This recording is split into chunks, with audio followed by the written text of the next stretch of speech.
भारत का किसान जो धरती से सिर्फ फसल नहीं उगाता बल्कि पूरे देश का भविष्य संवारता है। यह कहना है Tapan Sharma DGM State Bank of India NCR के राष्ट्रीय किसान दिवस के अवसर पर भारतीय स्टेट बैंक किसानों के सम्मान में मना रहा है अन्नदाता उत्सव। 8 दिसंबर से 23 दिसंबर 2025 तक 15 दिनों का यह विशेष अभियान देश भर के किसानों को बैंकिंग योजनाओं और आत्मनिर्भरता से जोड़ने का प्रयास है। एसबीआई के अन्नदाता उत्सव और किसानों के लिए बैंक के विभिन्न योजनाओं पर डीजीएम एनसीआर तपन शर्मा ने पत्रकारों से वार्ता करते हुए किसानों के लिए एसबीआई द्वारा चलाई जा रही विभिन्न योजनाओं पर प्रकाश डाला। देखिए क्या कहा डीजीएम एनसीआर तपन शर्मा ने। एसबीआई 8 दिसंबर से 23 दिसंबर तक अन्नदाता उत्सव बना रहा है।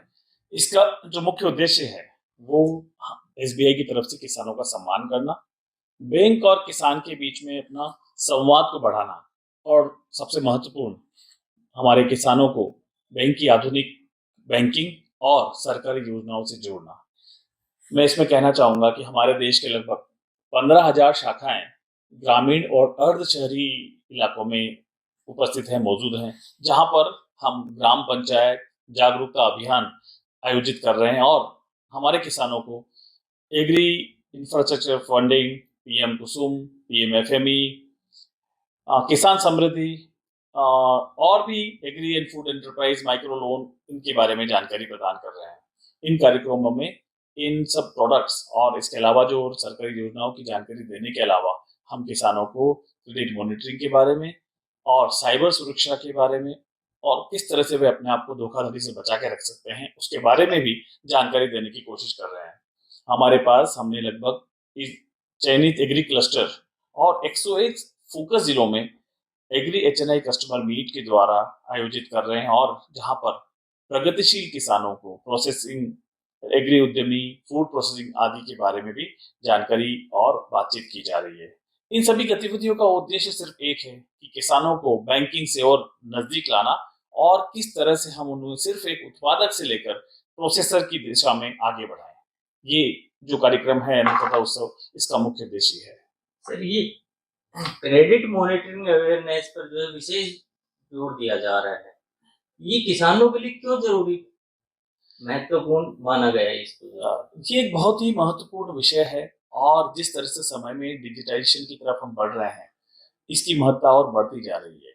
अभी किसान नहीं जानते हैं कि उनकी क्रेडिट स्कोरिंग जो कि होता है, क्रेडिट स्कोर या क्रेडिट इतिहास भविष्य में आने वाले समय में उनकी लोन की एलिजिबिलिटी जिसको कहते हैं, पात्रता को निर्धारित करेगा।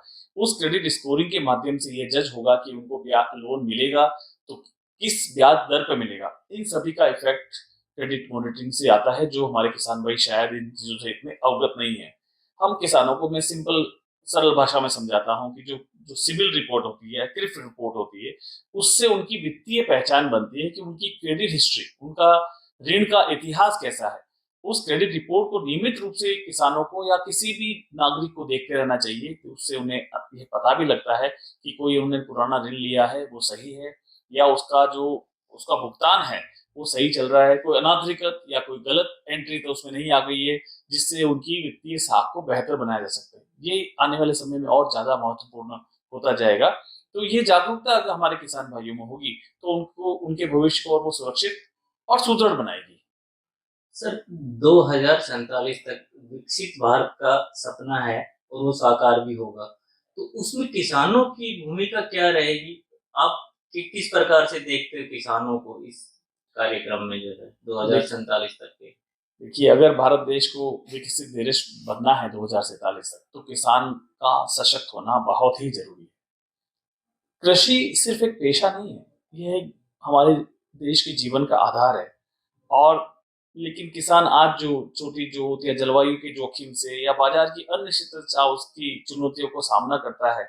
इसलिए भारत की जो विकसित भारत का जो विजन है, उसमें किसान को सिर्फ एक उत्पादक नहीं बल्कि एक उद्यमी के रूप में देखते हैं, जो कि पूरी कृषि की पूरी वैल्यू चेन को समझता हो और पूरी वैल्यू चेन में सक्रिय हो। इस परिदृश्य में स्टेट बैंक अपनी तरफ से भी काफी कोशिश कर रहा है और जमीनी तौर पर हमारे किसान भाइयों से जुड़ा हुआ है। जैसा कि मैंने पहले भी बताया, 15,000 से अधिक शाखाएं जो हमारी ग्रामीण और अर्ध सरकारी शहरी इलाके में मौजूद हैं। इसके अलावा 80,000 से ज़्यादा बिजनेस कॉरेस्पॉन्डेंट और हमारे कस्टमर सर्विस पॉइंट हैं जो जो कि देश के हर एक कोने में मौजूद हैं। आज हम 2 करोड़ से अधिक कृषि संबद्ध ग्राहकों की सेवा कर रहे हैं स्टेट बैंक के माध्यम से। और अगर विकसित भारत की दृष्टि में और आगे बढ़ने की सोचें तो इनकी जानकारी में कुछ जो बैंक की तरफ से प्रोडक्ट्स या लोन जिसको हम भंडारण के लिए, चाहे वेयर हाउसिंग के लिए, प्रोसेसिंग के लिए, कोल्ड चेन के लिए या लॉजिस्टिक के लिए, इन सभी चीज़ों के लिए उनको ऋण की उपलब्धि कराई जा सकती है। हम कोशिश कर रहे हैं कि हमारे कृषि समृद्धि के जरिए और प्रगतिशील और वैज्ञानिक तरीकों से हमारी किसान अपने कृषि को आगे बढ़ाएं। और इसके अलावा बैंक के इंटरनली जो मैं 2047 की इस विकसित देश के बारे में बात कर रहा हूँ और स्टेट बैंक ने क्या इनिशिएटिव लिए उसमें एक महत्वपूर्ण है कि बैंक ने कृषि हमारे किसानों को से अपना संवाद बढ़ाने के लिए कृषि रिलेशनशिप मैनेजर और इसी तरह से एग्रीकल्चर कृषि क्रेडिट प्रोसेसिंग सेंटर्स और डिजिटल तरीके से इलेक्ट्रॉनिक केसीसी जो कि मोबाइल ऐप से ही आपको लोन की पात्रता और लोन का अमाउंट निर्धारित किया जाता है। इस तरह के इनिशिएटिव लिए हैं और मुझे पूरा विश्वास है कि ये सभी इनिशिएटिव अगर हमारे सभी किसानों तक पहुंचते हैं और वो इसका लाभ उठाते हैं और उसमें अपने आप को सक्रिय बनाते हैं तो एक बहुत ही महत्वपूर्ण भूमिका निभाएगा हमारे देश को 2047 तक एक विकसित भारत बनाने की दिशा में। सर, अगर हम एक साधारण सी बात करें जो एक आम किसान के भी उसमें आ जाए दिमाग में कि एसबीआई द्वारा जो योजनाएं चलाई जा रही है किसानों के लिए, एक बार मोटी-मोटी उन चीजों को बता दें ताकि एक साधारण किसान को भी ये लगे कि भाई एसबीआई ने हमारे लिए बहुत कुछ किया है।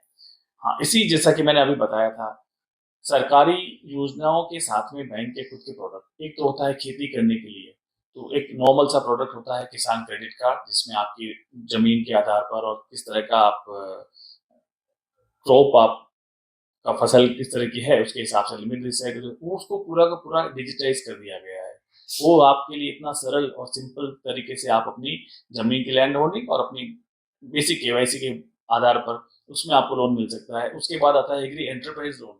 आप आज खाली कृषि उत्पादन तक सीमित नहीं है, हमको प्रोसेसिंग में, फूड प्रोसेसिंग में और सही समय पर अगर हमारा जो उत्पाद है उसकी सही लागत के लिए अगर उसको हमको भंडारण करना है उसके लिए अलग अलग का लोन, प्रोसेसिंग के लिए अलग तरह का loan, cold chain warehousing में रखने के लिए और लॉजिस्टिक के लिए भी। मान लीजिए आज किसान का उत्पाद किसी पर्टिकुलर जगह पे है और उसका मूल्य मंडी में या किसी और जगह पे अच्छा मिलता है तो लॉजिस्टिक के लिए भी उसको फाइनेंस किया जाता है। उसमें जैसा कि मैंने बताया था हमारे क्रेडिट प्रोसेसिंग सेल, हमारे रिलेशनशिप मैनेजर और डिजिटल केसीसी जैसे जो प्रोडक्ट है बहुत ही महत्वपूर्ण है। रिलेशनशिप मैनेजर किसान को न कि सिर्फ लोन की सुविधा के लिए उसको हर तरह की बैंकिंग जानकारी के लिए एक बहुत महत्वपूर्ण रोल अदा करते हैं, सरकारी योजनाओं का लाभ दिलाने के लिए भी और उसके साथ ही हमारी बैंक की आधुनिक बैंकिंग के तरीके की जानकारी देने के लिए भी। सर, किसान दिवस पर आप किसानों को क्या संदेश देना चाहेंगे? किसान दिवस के इस पावन पर्व पर मैं इतना ही कहना चाहूंगा पूरे सम्मान और आत्मीयता के साथ में कि एसबीआई हर किसान के साथ है, हर मौसम में और खेत में और हर सपने में उसके साथ है। आइए हम इतना ही कहना चाहेंगे, किसान हमारे अन्नदाताओं को हम नमन करना चाहेंगे और आज हमारे किसानों को धन्यवाद देना चाहेंगे कि पूरे देश को जो अन्न मुहैया करा रहे हैं, प्रोवाइड करा रहे हैं, उन सभी के साथ में एसबीआई हमेशा साथ खड़ा है। एसबीआई को गर्व है किसानों के साथ जुड़ने में।